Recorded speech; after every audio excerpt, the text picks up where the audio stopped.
una idea clara y evitar en lo posible tal vez emitir criterios erróneos en algún momento, ¿no? Eso suele pasar. ¿Qué es el Tribunal Constitucional? ¿Cuál es la función? ¿Cuál es el objeto? Así es, Efraín. El Tribunal Constitucional es el supremo intérprete del contenido de la Constitución.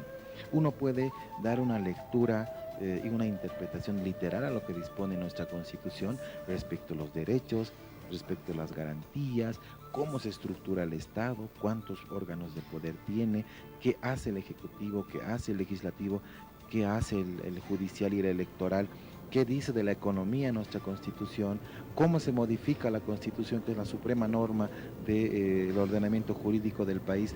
Entonces, todos esos entendimientos, cualquier ciudadano como nosotros, Efraín, puede leer la Constitución y puede interpretarla en función a la percepción que uno tiene del texto constitucional. Pero el supremo intérprete, dispuesto por la propia Constitución, es el Tribunal Constitucional Plurinacional. Y en realidad es una especie de freno, ¿no?, en relación a cualquier exceso que pueda generar el poder constituido, sea ejecutivo o sea legislativo. ¿Qué ocurrió en este caso? Nosotros conocemos que este 21 de enero se cumple el mandato constitucional del periodo 2015-2020, pero existe una eventualidad jurídica nunca antes vista en el país. Renuncia presidencial, sucesión constitucional, transición de gobierno, elecciones generales, calendario electoral, pero además finalización de un periodo constitucional. Esta eventualidad jurídica nunca antes se ha visto. Se han agotado todas las instancias. Sí, o sea, el legislador de Constitución nunca ha previsto esta eventualidad. ¿Y qué hace el tribunal? Dice, y a partir de la declaración de constitucionalidad 01 del año 2020, que es la primera, dice, evitemos el vacío de poder. Y en el propio fallo dispone y dice, ante la eminente eventualidad del vacío de poder, ¿qué consecuencias se generaría, ¿no? Y el Tribunal Constitucional interpreta y dice, si bien una parte de la Constitución dice que el periodo constitucional son 5 años, y estos 5 años acaba el 21 de enero, no hay que leer solamente ese artículo de la Constitución que dice 5 años de mandato. Hay que leer lo que dice la parte dogmática de la Constitución, ¿no?, y en función a los principios de las bases fundamentales del Estado. Entonces, esto en materia dogmática constitucional se entiende como norma regla, 5 años calendario, pero la otra es norma principio.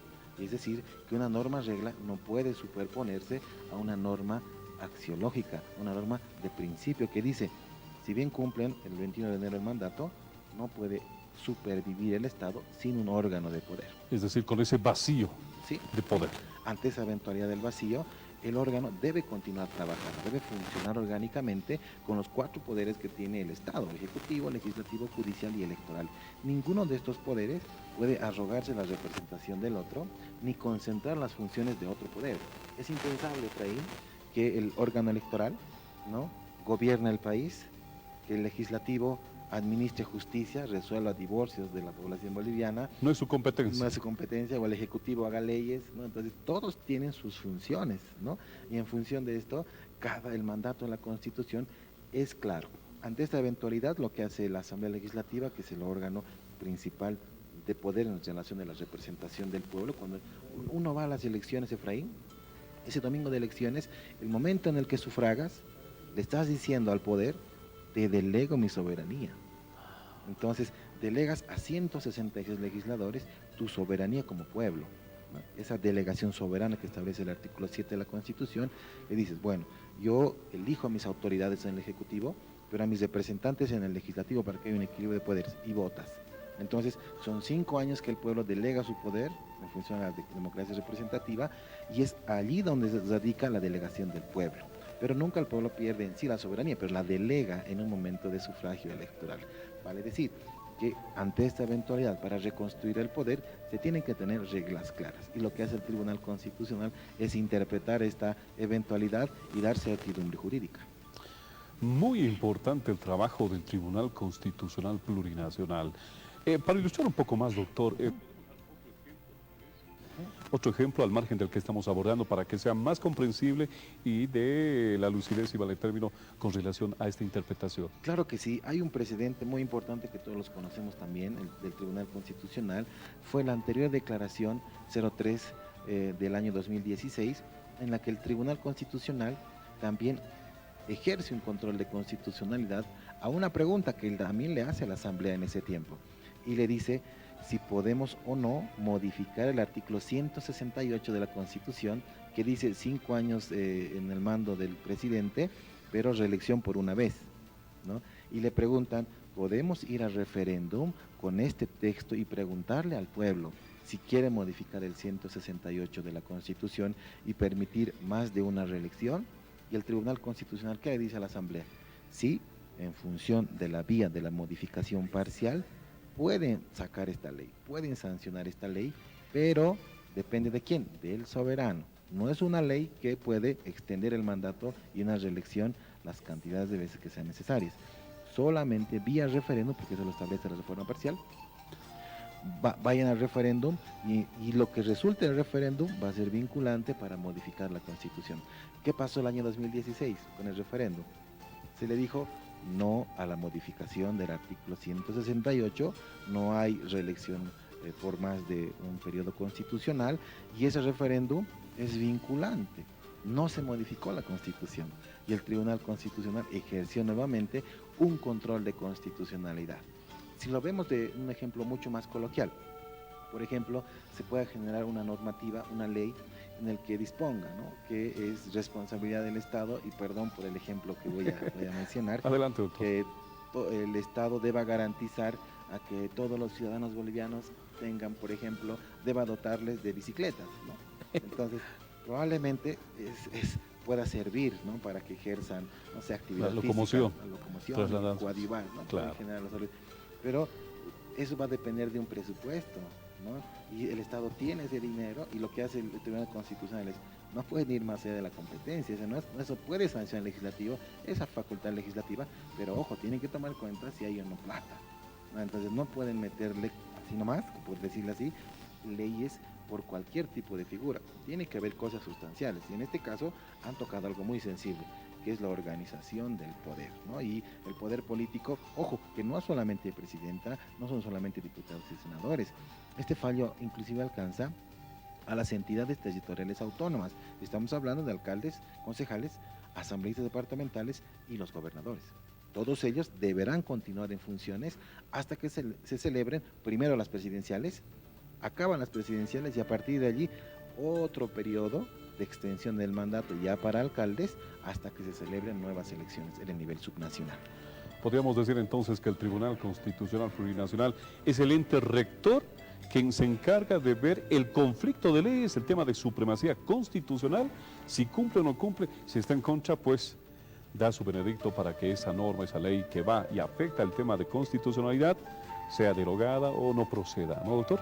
Imagínense, Efraín, si es que el órgano legislativo sanciona la ley y dice que los divorcios serán atendidos por subalcaldes de distritos, ¿no? Entonces, el Tribunal Constitucional dirá, ratito, esa es una competencia del órgano judicial, no es de las alcaldías, ¿no? Entonces, va a poner un contrapeso, va a poner un freno. El legislativo dirá, pero es mi competencia, es una ley, yo estoy cumpliendo mi competencia. Es una ley, hemos cumplido el procedimiento, estamos cumpliendo con la formalidad, de acuerdo, pero el Tribunal Constitucional, ¿qué le va a decir? Usted puede ejercer todas sus competencias, pero dentro del marco de la Constitución, y esa ley es inconstitucional, no puede estar vigente. Entonces, esa es la particularidad del Supremo Intérprete, y además, Efraín, algo importante que hay que mencionar, que para que se genere esta interpretación de la Constitución, se aplicaron métodos muy interesantes, ¿Cuáles, por ejemplo? Una interpretación integradora y una interpretación además adecuadora del texto de la Constitución.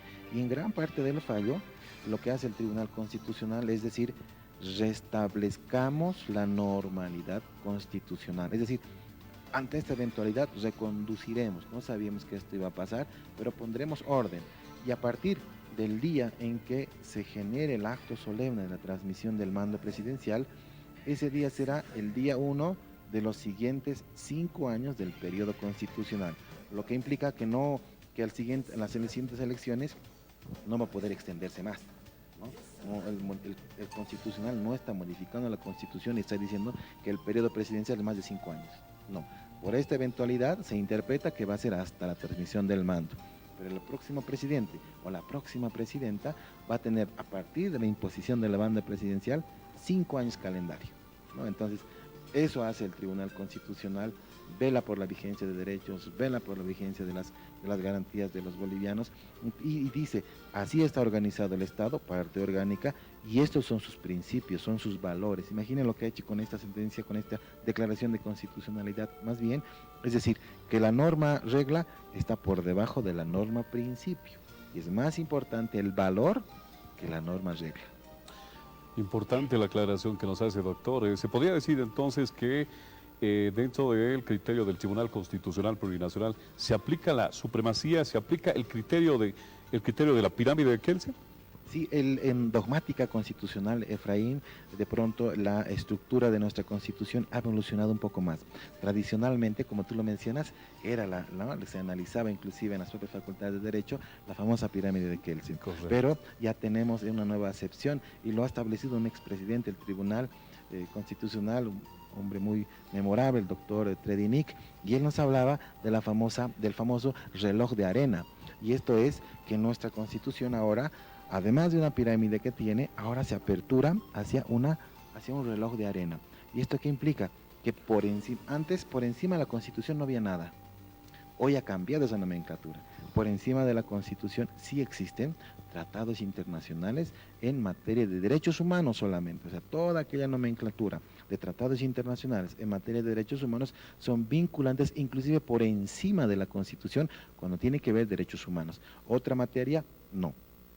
Derecho comunitario también, ¿no? Derechos por ejemplo, bloques de integración como es el Mercosur y otros. Pero en esta materia de derechos humanos la Constitución los hace vinculantes. Ahora bien, supremacía constitucional, ¿qué implica? Nada, ninguna ley, ninguna norma inferior, por ejemplo, una ley nacional, una ley municipal, una ley departamental, no puede estar por encima de la Constitución. Entonces el Tribunal Constitucional lo que hace, cualquier norma que emerjan, que deliberen en función a sus prerrogativas, asambleístas o concejales, pueden hacerlo, pero jamás por encima de la Constitución. Ese es el freno que les pone al poder constituido, o sea, es el órgano legislativo, Efraín, es la suma, decíamos, ¿no?, del poder del pueblo. Cuando uno vota dice, perfecto, él es mi gobernante, porque el pueblo no vota por ministros. El pueblo lo que hace es votar un presidente y un vicepresidente, o vicepresidenta o presidenta. El pueblo vota. Toma posesión el presidente o la presidenta y él, por su facultad, designa ministros, órgano ejecutivo. Pero lo que hace el pueblo es elegir al legislativo. Y dice, ellos son mis diputados, en mi zona, en mi distrito, ¿qué diputado me representa? Yo soy del distrito 14. Entonces, ¿qué diputado es? Tengo 5 candidatos, voy a votar por este diputado, es mi representación. En mi departamento, 4 senadores. ¿Quiénes son mis senadores? ¿Quién va? Primero, segundo, tercero, cuarto. Entonces, voy a delegar mi poder como soberano hacia este senador, por supuesto ejecutivo, por supuesto legislativo. Entonces, el órgano legislativo concentra el poder político del país, porque el pueblo le delega la soberanía.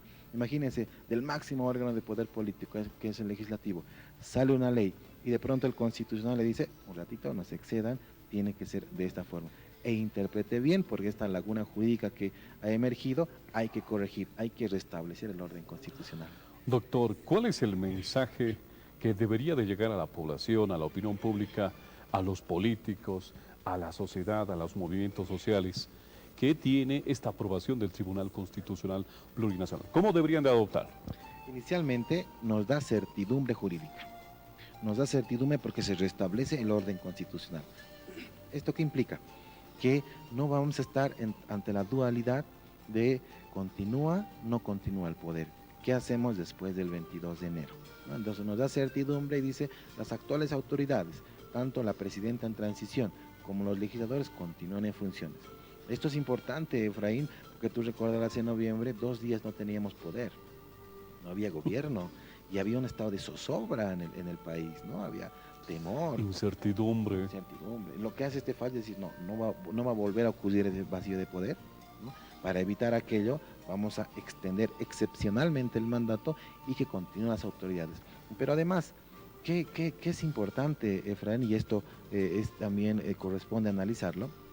Si bien en la parte de la resolutiva dice por un lado constitucional el 1 y el 4 extienden el mandato, hay una segunda parte del fallo, es el punto 2, y dice exhorta al Tribunal Constitucional a los poderes públicos, autoridades del Ejecutivo, del Legislativo y gobiernos subnacionales a que otorguen todas las garantías para que se desenvuelva de manera normal el proceso electoral hasta la elección de autoridades.